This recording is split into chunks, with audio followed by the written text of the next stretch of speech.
At Boston's Gillette Stadium, the result the football world had been expecting finally arrived. France once again showed the same style that has defined their tournament so far: dominate possession, stay patient, and strike when the right moment comes. From the opening whistle, France made their intentions clear. They controlled the ball, pinned Morocco deep inside their own half, and kept constant pressure on the defense. The biggest reason the match stayed competitive was Morocco goalkeeper Yassine Bounou, who looked like an unbeatable wall. In the first half, Kylian Mbappé stepped up to take a penalty. The entire stadium rose to its feet, expecting France to take the lead, but Bounou produced a brilliant save that stunned the crowd. French supporters were left frustrated, while Morocco's defenders suddenly found new belief. When the first half ended, the scoreboard still showed 0-0, but the statistics painted a completely different picture. France's attack had been relentless, creating chance after chance and winning corner after corner. Lucas Digne even struck the crossbar with a powerful effort. Morocco defended bravely, but it was obvious they were surviving rather than controlling the game. Didier Deschamps made no changes at halftime, and there was little reason to. France's structure was working perfectly. They simply needed a finishing touch. That breakthrough finally arrived in the 60th minute. Michael Ollis threaded a brilliant through ball into the penalty area. Mbappé controlled it beautifully, created just enough space, and curled a sensational shot into the far corner beyond Bounou's reach. Gillette Stadium erupted in celebration. It was Mbappé's 20th World Cup goal, leaving him just one behind Lionel Messi's all-time tally. France refused to slow down. Just 6 minutes later, in the 66th minute, Mbappé turned provider. His perfectly weighted pass found Ousmane Dembélé inside the box, and Dembélé calmly fired a low curling shot that slipped past Bounou and into the net. France led 2-0, and the match was effectively over. Morocco continued to fight until the final whistle. Brahim Diaz and Azzedine Anahi showed flashes of attacking quality during the second half, but Morocco managed only a single shot on target throughout the game.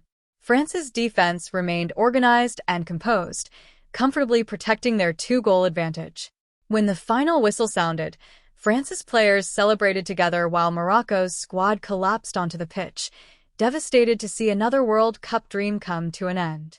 France now stands just one victory away from reaching a third consecutive FIFA World Cup final. On July 14th in Dallas, they will face either Spain or Belgium in the semi-final. This match once again proved why this French team is so dangerous. No matter how much pressure they face, they never panic. They remain calm, trust their system, and eventually find the decisive moment.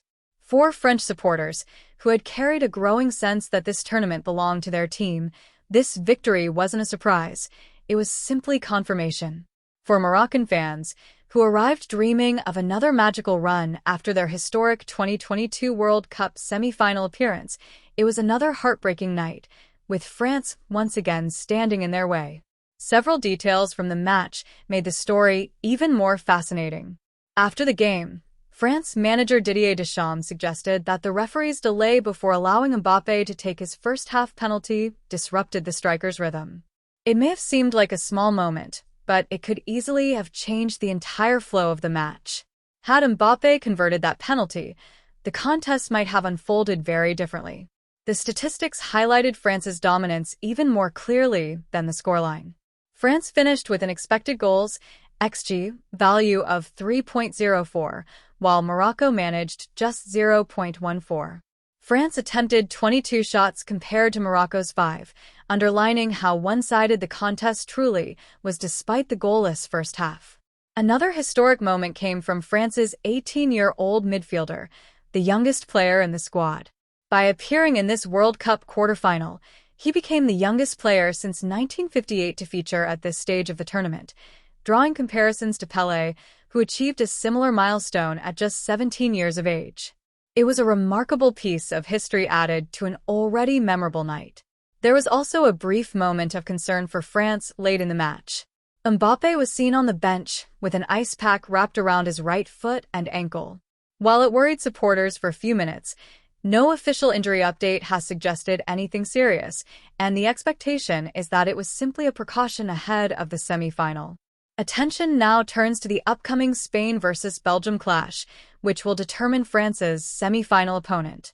If Spain advances, football fans will witness a rematch of the UEFA Euro 2024 semi-final, where Spain defeated France 2-1.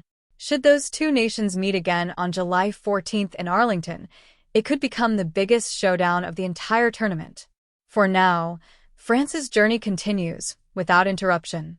A place in a third consecutive FIFA World Cup final is now within touching distance, and judging by the way this team is performing, no opponent can afford to underestimate them.